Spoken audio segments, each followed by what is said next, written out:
Assalamualaikum warahmatullahi wabarakatuh. Semangat pagi, pagi, pagi, pagi, luar biasa. Iha, boom, mantap. Perkenalkan, nama saya Andi Munandar. Saya mahasiswa PPG dalam jabatan kategori 2 tahun 2022 di LPTK Universitas Sanata Dharma Yogyakarta. Saya mahasiswa jurusan bimbingan konseling. Pada hari ini, Selasa, tanggal 13 Desember tahun 2022, saya akan melaksanakan kegiatan layanan bimbingan kelompok untuk memenuhi tugas uji kinerja dalam PPG dalam jabatan di SMP Negeri 1 Banda Aceh. Demikian saya akhiri. Wabillahi taufiq wal hidayah. Assalamualaikum warahmatullahi wabarakatuh. Bismillahirrahmanirrahim. Assalamualaikum warahmatullahi wabarakatuh. Waalaikumsalam warahmatullahi wabarakatuh. Alhamdulillah kepada semuanya. Pertama, puji dan puji syukur kita pada Allah Subhanahu wa taala karena Allah Subhanahu wa taala pada hari ini masih memberikan kepada kita nikmat sehat. Semoga kita sebagai hambanya ya telah mendapatkan ya surganya Allah Subhanahu wa taala. Amin ya rabbal alamin. Kemudian salawat dan salam kepada Nabi kita Muhammad sallallahu alaihi wasallam. Semoga kita sebagai umatnya telah mendapatkan syafaatnya di yaumul mahsyar. Amin ya rabbal alamin. Baik anak-anak semuanya, bagaimana kabarnya hari ini? Alhamdulillah luar biasa, tetap semangat, terus belajar. Yes. Baik anak-anak semuanya, sebelum kita melanjutkan kegiatan kita hari ini, mari sama-sama kita berdoa menurut agama dan kepercayaannya masing-masing. Berdoa, kita mulai.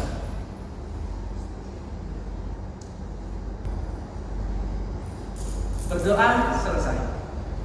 Baik, anak-anak semuanya, sebelumnya Bapak ucapkan terima kasih banyak atas kesediaan waktu Ananda untuk mengikuti kegiatan bimbingan kelompok dengan Bapak pada hari ini. Bapak sangat mengapresiasi sekali Anda semua. Kita beri aplaus untuk kita semua. Nah, selanjutnya kita hari ini akan mengikuti kegiatan bimbingan kelompok.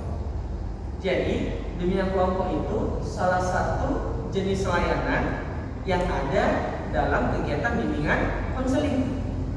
Nah, yang tujuannya itu apa? Kan gitu. Fungsinya itu apa? Salah satu fungsi atau tujuan dalam kegiatan bimbingan kelompok adalah pertama, agar para siswa mendapatkan pengetahuan baru dalam proses pembelajaran. Yang kedua, untuk melatih Ananda dalam berkomunikasi supaya Ananda itu berani untuk menyampaikan ide, menyampaikan gagasan, menyampaikan jawaban dari pertanyaan atau hal yang nanti akan kita diskusikan bersama. Nah, Bapak perlu sampaikan bahwa kegiatan layanan bimbingan kelompok ini berhasil atau tidaknya itu tergantung dari keaktifan Anda. Ya, di mana nanti kita ada punya 4 tahap dalam pelaksanaannya. Pertama, tahap pembentukan kelompok. Nah, ini kita sedang dalam tahap pembentukan kelompok. Kemudian yang kedua nanti ada tahap transisi atau tahap peralihan. Yang ketiga tahap inti, dan yang keempat adalah tahap penutup. Nah, jadi dalam kegiatan yang pertama ini, nah kita semuanya sudah saling mengenal kan? Karena kebetulan ini semuanya dari satu kelas seperti itu. Selanjutnya adalah apa kira-kira yang mau kita bahas ya dalam kegiatan layanan bimbingan kelompok hari ini. Nah, sebelumnya Bapak sampaikan dulu bahwa dalam kegiatan layanan bimbingan kelompok itu sebenarnya ada 2 topik yang bisa kita bahas ya. Ada namanya topik tugas dan ada namanya topik bebas. Bedanya di mana? Kalau topik yang topik tugas berarti tema yang akan kita bahas itu dari Bapak. Kalau topiknya bebas, itu berarti topiknya dari Ananda. Terserah kita mau bahas tentang apa misalnya. Hal-hal yang lagi viral sekarang ini. Misalnya tentang apa? Piala Dunia, bisa, ya kan? Tentang apa lagi? Masalah gadget yang sekarang ini Pak banyak mempengaruhi ya kebiasaan belajar siswa-siswi di sekolah, bisa, ya. Namun hari ini, nah kita topiknya adalah topik tugas. Nah topik tugas hari ini yang Bapak berikan itu Bapak beri tema topiknya adalah aku menyesal telah berbohong. Kira-kira kenapa coba kalau Bapak membuat topiknya itu aku menyesal telah berbohong? Karena Bapak udah identifikasi dari siswa dan siswi di sekolah kita, nampaknya untuk mengatakan sesuatu yang maaf tidak jujur itu pokoknya mudah. Contoh nih, Bapak kadang tegur anak-anak, nah tolong baju ini dimasukkan yang rapi. Ya Pak, nanti saya masukkan. Tapi ternyata nggak dimasukkan, dia berbohong. Ketika ketemu siswa di kantin kan, nah kenapa kok di kantin jam istirahat? Ya Pak udah izin, jam apa jam belajar? Ya Pak udah izin sama gurunya. Ternyata setelah konfirmasi sama gurunya, betul udah izin tapi izinnya ke toilet. Nah ini kok sampai ke kantin seperti itu. Nah itulah salah satu contohnya kan gitu kan. Kenapa siswa itu mudah untuk berbohong? Terlebih kalau misalnya ada siswa itu menyalahi aturan sekolah ketika diproses, sering tidak jujur gitu. Jadi oleh karena itu Bapak merasa hal ini penting untuk kita buat kegiatan bimbingan kelompok dengan harapan anak-anak Bapak di sini nanti setelah tahu ya apa sebenarnya makna dari kejujuran itu bisa menyampaikan kepada teman-teman yang lain. Oke? Siap ya? Siap. Oke. Baik. Masih semangat? Masih. Ya. Baik, supaya kita lebih bersemangat, kita tepuk semangat dulu. Tepuk semangat.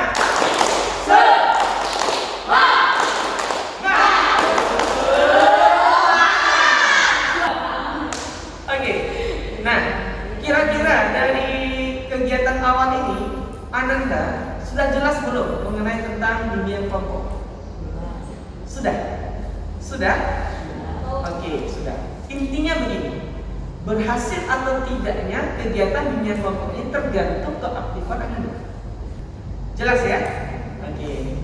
Nah, sekarang kita akan memasuki yang namanya tahap kedua. Apa itu tahap kedua? Tahap peralihan. Oke. Terima kasih ya Nanda, masih ingat. Baik, berikan alhamdulillah untuk Dennis. Oke. Nah, di tahap peralihan ini ya, Bapak akan menanyakan kepada Ananda ya. Ananda mengikuti kegiatan ini harus dengan rasa sukarela ya. Harus dengan rasa terbuka. Harus secara senang ya. Jadi nanti Bapak sangat berharap sekali Ananda itu mau aktif ya di tahap ini. Ketika Bapak bertanya bisa menjawab, mau menjawab, kawan memberikan jawaban, bisa menanggapi. Seperti kita diskusi di warung kopi atau diskusi di mana kalian bagi sekolah, ya. Jadi seperti itu. Hanya saja bedanya di sini ada Bapak sebagai pemimpin kelompok, ya. Dan kalian juga peserta kelompok. Bapak akan mengatur, ya, kegiatan ini. Jadi berhasil atau tidaknya tergantung dinamika Anda dalam kegiatan ini. Kira-kira bisa dimengerti? Bisa ya? Baik, kalau sudah bisa dimengerti, selanjutnya supaya kita lebih fresh lagi, Bapak ada ice breaking ini. Canda? Canda siap mengikuti kegiatan ini? Dari awal hingga akhir? Siap? Oke, Bapak minta tolong fokusnya dulu supaya kita sama-sama bisa mendapatkan manfaat dari kegiatan ini. Setuju ya? Setuju Canda? Oke. Baik, Ananda, selanjutnya Bapak mau speaking. Siap. Konsentrasi, konsentrasi, konsentrasi.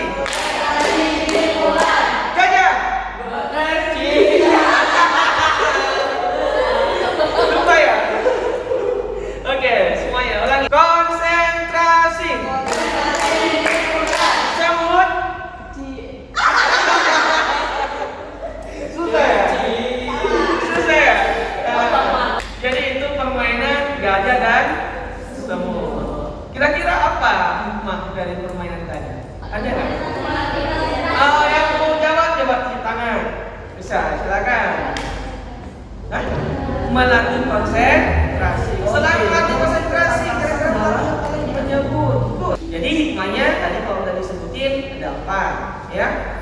Tambah satu kan? Pertama melatih konsentrasi dan melatih fokus dengan konsentrasi sebenarnya hampir sama ya. Nah gitu. Kemudian yang ketiga tadi untuk melatih ketangkasan dalam menyebut dan bergerak, gitu kan?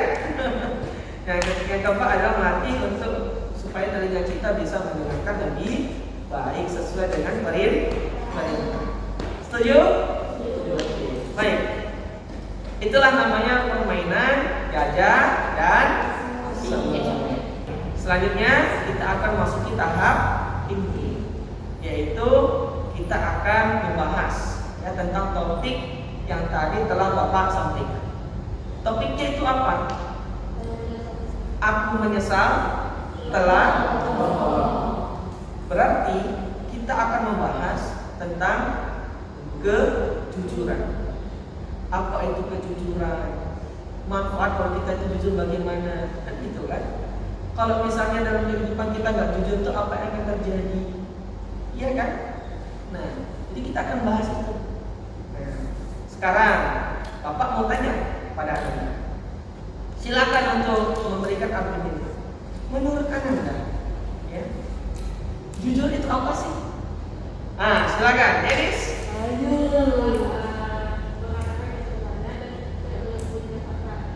Oke, mengatakan yang sebenarnya dan tidak menyembunyikan fakta. Oke, berapa dulu, Dennis?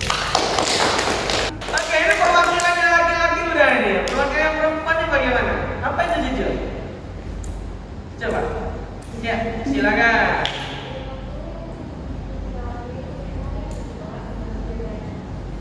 Jujur, artinya benar. Oke, good. Berikan nafas dulu. Oke, ada lagi? Aura. Sikap yang menunjukkan fakta atau kebenaran dan tidak membalik-balikkan fakta atau kebenarannya tuh. Komplit ya. Baik, sekarang perhatikan Bapak. Nah, kalau Bapak simpulkan, jujur itu apa? Jujur adalah sikap atau sifat ya yang menunjukkan hal yang sesungguhnya dan apa adanya, tanpa ditambah-tambahi atau dikurang-kurangi. Nah, sekarang Bapak mau tanya, mengapa dalam kehidupan kejujuran itu penting? Oh, jelas. Jelas, kata-kata jelas, bisa menambah pahala ya? Iya kan? Berarti kalau gitu kan, kalau misalnya kita nggak jujur, bohong dosa. Kalau kita jujur berarti menambah pahala. Oke, bisa. Ada lagi yang memberikan tanggapan? Mengapa dalam kehidupan itu kejujuran itu penting? Ya, Mikael, silakan. Biar dapat dipercaya oleh orang lain. Selanjutnya ada lagi, kira-kira? Ayo, Pak. Ayo. Siapa lagi kira-kira yang bisa menjelaskan ya? Mengapa dalam kehidupan itu penting untuk jujur? Ya, silakan, Sofian. Oke, good. Kalau kita nggak jujur akan dijauhi oleh banyak orang. Kasih hapus dulu. Ya. Ayo, apa lagi? Kalau kita nggak jujur, kira-kira dampaknya apa gitu? Nanti bisa menjadi koruptor bilang tadi kan? Iya, betul. Ya, betul nggak itu? Betul.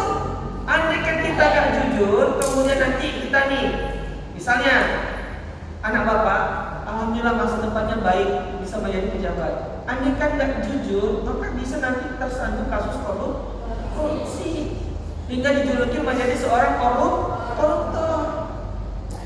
Karena kan kejujuran itu dibentuk sejak usia dini, sejak sekarang, ya, dan akan berkelanjutan. Ya kan? Kalau misalnya kejujuran itu tidak dibentuk dari sekarang dan kebiasaan sekarang itu berbohong, nanti jadi habit. Apa habit? Kebiasaan. Kalau udah terbiasa nggak jujur, Sama keluarga pun kayak itu. sama keluarga pun kayak gitu. Ya kan dah? Oke. Itulah pentingnya kita untuk menjadi orang yang jujur. Kan begitu kan? Nah, sekarang ya Bapak mau tanya. Menurut Ananda, ya, apabila dalam kehidupan ini tidak ada orang yang jujur, apa yang akan terjadi? Banyak koruptor. Banyak koruptor. Banyak pecahan, Pak. Terjadi perpecahan, apa lagi? Dosa. Banyak menimbulkan dosa. Oke. Keharusan. Banyak keterangan. Dunia akan hancur. Oke. Apa lagi? Siapa lagi? Bapak ulang pertanyaan, andai kan di kehidupan ini, di dunia ini tidak ada orang yang jujur, apa yang terjadi? Tak boleh masuk surga, Pak. Andai kan di dunia ini atau kehidupan ini tidak ada orang yang jujur, kacau balau. Yang pasti tatanan dalam kehidupan ini akan kacau balau dan hancur. Ya.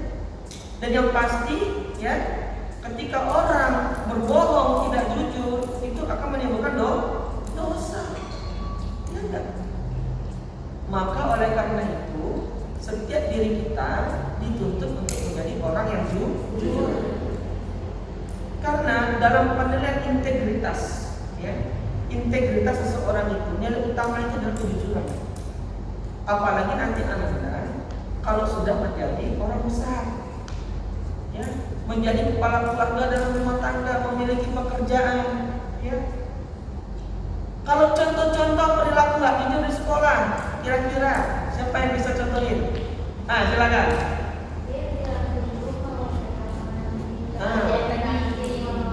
Oke. Jadi izinnya ke kamar mandi, ke kantin, mau bolos. Oke, salah satu contoh. Ada lagi yang lain? Silakan. Yani. Oke. Itu salah satu contoh perilaku yang nggak jujur di sekolah ya. Berarti nembak ya. Ada lagi? Apa lagi? Silakan. Geja. Mencontek saat ujian. Saat ini lagi ujian kan? Ada nggak kira-kira kawan yang mau mencontek? Banyak, Pak. Banyak. Apakah termasuk canda? Iya. Oh tidak. Oke, bagus ya Geja ya. Mencontek saat ujian. Apalagi kira perilaku yang nggak jujur di sekolah yang besar? Mengambil uang milik orang lain.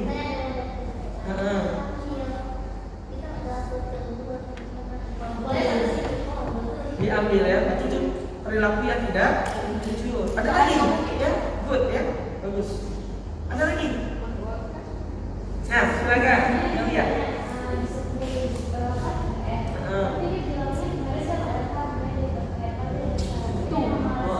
Oke, berbohong karena tugas, ya karena PR. Karena faktor malas, tapi dialaskannya karena kemarin nggak datang, ya. Ada nggak itu? Ada, Pak. Ya kan? Nah, sekarang coba kita fokusnya membahas tentang ini. Kira-kira gimana caranya ya untuk menjadikan diri kita menjadi orang yang jujur? Tak suruh bohong, Pak. Ya itu pasti gitu. Cuma bagaimana caranya? Biasakan sejak dini untuk menjadi orang yang jujur. Dekat sama orang tua. Dekat sama orang tua, karena orang tua memberikan contoh yang baik. Nah, kalau orang tua di rumah nih kan, nggak memberikan contoh yang baik, terus kayak mana? Ayo, gimana? Kok ternyata orang tua di rumah selalu sibuk, nggak bisa kasih contoh yang baik. Itu bagaimana? Nah, kita jangan mencontoh. Kita contoh dari yang baik-baik karena gini nah. Sumber belajar untuk menjadi orang yang jujur itu kan nggak cuma dari orang tua. Guru di sekolah orang tua nggak? Iya. Paman, tante, ya, tua, itu juga orang tua. Nah, banyak kan kita bisa mencontoh kejujuran dari orang lain, ya kan? Nah, tapi intinya kalau ada orang tua kita, ya karena mungkin setiap orang tua berbeda-beda. Kalau ada hal yang tidak baik, maka jangan dicontoh. Ya. Kalau melihat ada orang tua yang menurut kita itu tidak baik, tidak pas, apa yang kita lakukan sebagai anak? Ya, Mikael. Katanya Pak, kemana jangan dicontoh perilakunya. Oke, kita dekat aja tapi jangan dicontoh perilakunya. Bagus. Ada lagi. Menegur orang tua dengan cara baik-baik, ya. Menasihati, ya. Pak lagi dirasakan, Mas. Iya kan? Ada lagi yang lain? Maksudnya perilaku. Kalau itu orangnya. Ya, kan? Ya. Sampaikan kalau nggak baik kan kalau menurut adik mah, ya, nggak baik lagi. Kalau tetap nggak didengar ya, selalu sampaikan. Sampai orang tua itu bosan. Bosan atau ibu Iya. Kalau saya Pak, Ya. kayak gitu ya Pak. Bapak rasa orang tua tidak akan melakukan tindakan yang keras ya sama kita sebagai anak. Karena setiap orang tua pasti sayang dengan anaknya. Yang penting apa? Cara menyampaikan kita dengan cara yang sopan. Tengok juga orang tua misalnya lagi pulang kerja capek, jangan tiba-tiba langsung Pak, ya aku nggak senang kalau ayah kayak gitu, aku nggak senang kalau mama kayak gitu, jangan kayak gitu. Tapi caranya ketika lagi santai-santai, ya kan, lagi nonton TV kan, lagi makan bersama kan, ya kan, coba ngomong pelan-pelan dari hati ke hati, ya. Jadi intinya kalau kita melihat sesuatu yang nggak baik, maka kita sebagai orang yang tahu kalau itu nggak baik punya hak untuk menyampaikan. Sepakat? Selanjutnya, ya, Bapak mau tanya kepada Anda, ya, apabila Anda dalam kehidupan ini pernah berbohong, pernah nggak jujur, bagaimana cara Anda untuk, ya, untuk tidak mengulangi itu lagi, memperbaikinya dengan cara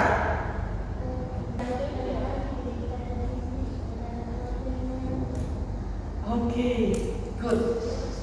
Berjanji pada diri sendiri untuk tidak melakukannya. Coba lagi, Mikael. Introspeksi diri, oke. Ya, jadi terus itu mengingat kembali ya. Apa yang telah kita lakukan gitu kan. Dan kemudian berkomitmen ke depannya untuk lebih baik lagi. Ada lihat? Biasa kalau saya sendiri apabila kita melakukan komitmen pada diri sendiri, dia diberikan atau itu kalau bisa dilakukan. Oke. Bangun komitmen pada diri sendiri. Baik. Kalau dari Bapak ada juga. Kalau kita sudah pernah melakukan dosa karena berbohong dengan siapapun itu, yang pertama yang kita lakukan apa? Mohon ampun pada Allah Subhanahu wa Ta'ala. Kita taubat. Taubatnya taubat nasuha.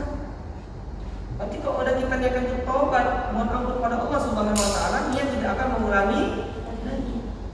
Sekiranya kita berbohong dengan siapa, dengan orang tua masih ada, kita minta maaf, jumpain. Maaf ya, maaf kak, ya. Jangan pernah kita gengsi untuk meminta maaf, ya. Apabila kita ada membuat salah. Kemudian berkomitmen tidak akan mengulangi lagi dan tanamkan dalam diri. Kira-kira apa punishment-nya ya? Kalau misalnya aku nanti masih bohong, kira-kira aku mau ngapain ya? Kalau aku nanti masih bohong, aku akan hukum diriku dengan berpuasa misalnya kan? Kayak gitu kan? Atau aku kalau misalnya tapi punishment-nya yang baik-baik gitu kan?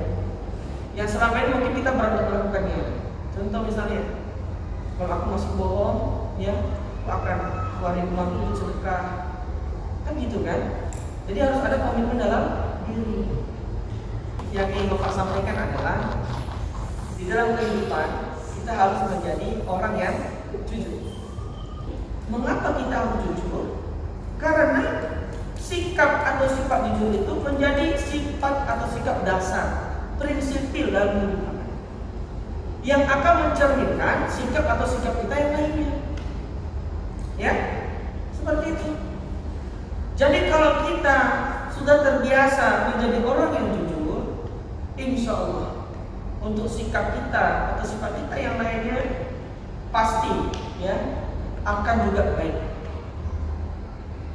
Cuman kadang kita sebagai manusia ada rasa gengsi, ya kan? Ya. Contoh kalau misalnya kita salah, ya katakan salah.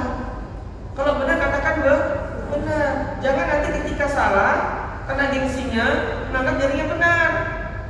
Kalau ingin menjadi orang yang berhasil, ya harus berani, harus bisa menjadi orang yang jujur.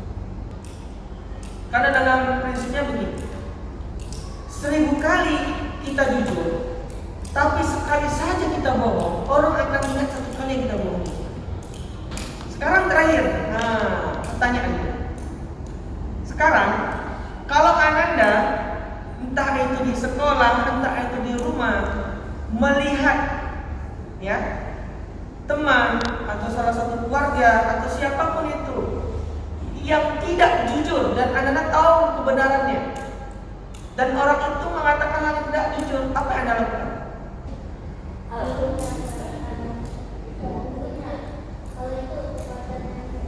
Oke, menegurnya kalau itu perbuatan yang tidak baik. Berani, harus berani.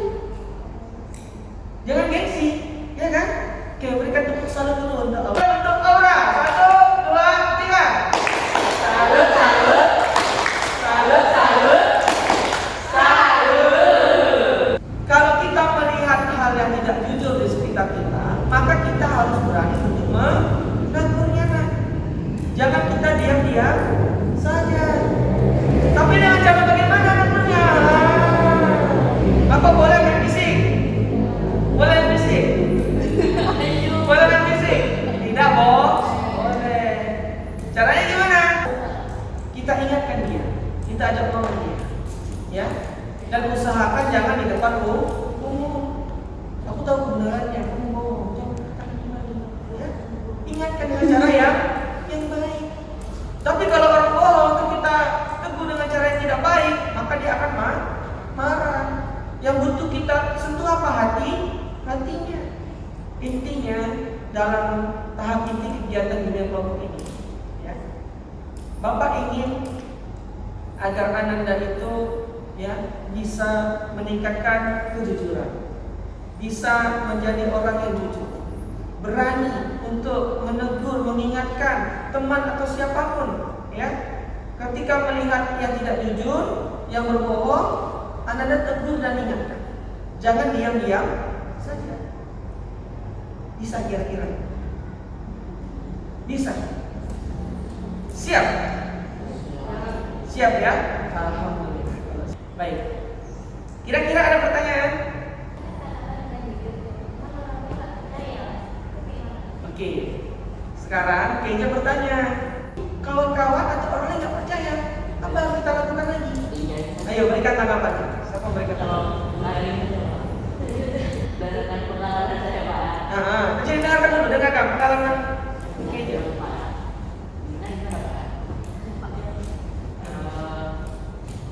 Memang itu, Pak. Jadi ketika saya jujur, ya saya tahu biar alami saya alami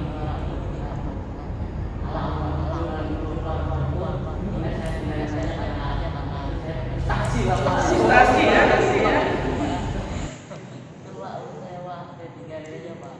Karena menurut saya udah benar, Pak. Baik. Sebaiknya ditinggalin saja ya. Kalau ada kawan udah kita jual jujur, tapi juga tidak mau percaya, jadi kita tinggalin. Kira-kira tindakan yang pas tidak itu? Pas? Pas kan? Daripada kita berdebat, ya kan? Kita udah jujur tapi dia nggak pernah percaya, ya kan? Mungkin ada yang lain pengalamannya? Nah, silakan. Oke. Selain dari perkataannya yang kita sampaikan, untuk membuktikan supaya dia lebih percaya, maka kita tunjukkan bukti. Good. Tepuk salut untuk Aprian. Salut, salut. Salut, salut. Salut. Jadi untuk meyakinkan orang dengan kejujuran kita bukan tidak hanya dari melalui perkataan. Kalau orang itu nggak percaya, buktikan buktikan dengan data-data, ya. Buktikan dengan hal-hal yang bisa membuat dia percaya. Ada lagi yang lain? Ayo, silakan, kita lihat. Ada orang yang bohong, terus kita pengen sebenarnya bilang, tapi kayak kita susah melawan rasa gengsi itu. Kayaknya gimana? Cara melawan rasa malu sama gengsi. Merasa malu pada diri kita. Padahal kita Pengen nasihati. Nah, percaya. Dikeja bilang kalau kondisinya seperti yang disampaikan Adalia, kita tahu ada orang yang tidak jujur, kita ingin menegurnya, kita ingin mengingatkannya, tapi karena kita gengsi, kita kan merasa malu, takutnya dianggap kita suatu baik, ya kan, dan segala macamnya. Itu gimana? Jawaban dari Geja, kita harus percaya diri bahwa apa yang kita katakan itu benar. Saling Geja, salut.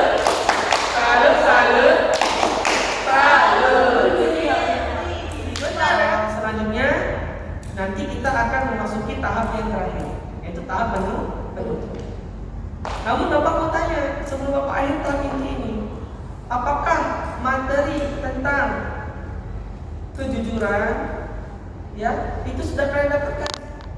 Ada yang bisa dibawa pulang hari ini? Ya. Intinya Bapak sampaikan, jujur itu adalah sikap prinsipil yang harus ada pada diri. Ya. Sekarang kita akan memasuki tahap penutup. Anda semua di tahap penutup ini, Bapak ingin sampaikan bahwa kegiatan seperti ini Bapak berharap tidak hanya sampai di sini.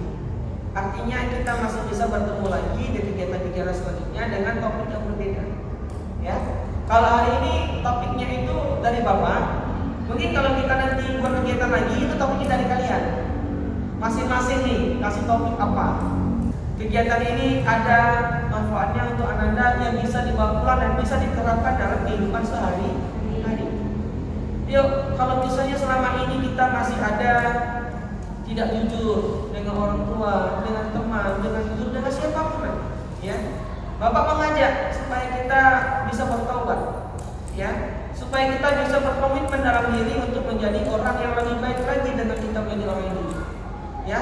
Ketika kita melihat sesuatu yang tidak jujur, kebohongan, dan kita tahu itu tidak baik, kita harus berani untuk menyampaikannya. Kita harus berani untuk menegurnya dengan cara yang sopan, dengan cara yang baik, dengan cara yang lembut. Jangan dengan cara yang kasar. Itu harapan Bapak. Hal-hal yang kurang berkenan di hati Ananda, Bapak mohon diberikan kemaafan. Ya, dimaafkan. Ya. Terima kasih semuanya. Jadi, insyaallah kita agendakan kegiatan selanjutnya itu di semester 2 nanti. Ya, karena kita ini udah di akhir semester 1. Oke, Bapak rasa sampai di sini pertemuan kita. Terima kasih atas segala perhatiannya dan Bapak sangat apresiasi sekali atas kehadiran Anda semuanya. Mari sama-sama kita tutup kegiatan ini dengan membaca doa menurut agama dan kepercayaannya masing-masing. Berdoa dimulai.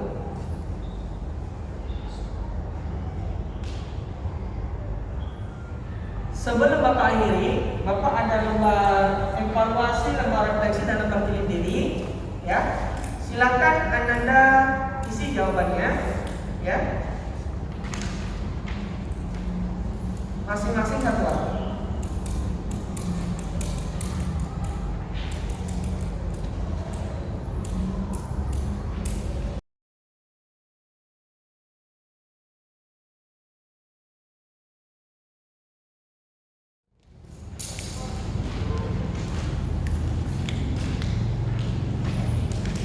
Baik Anda semuanya, terima kasih telah mengerjakan lembar evaluasi, refleksi dan pilih diri.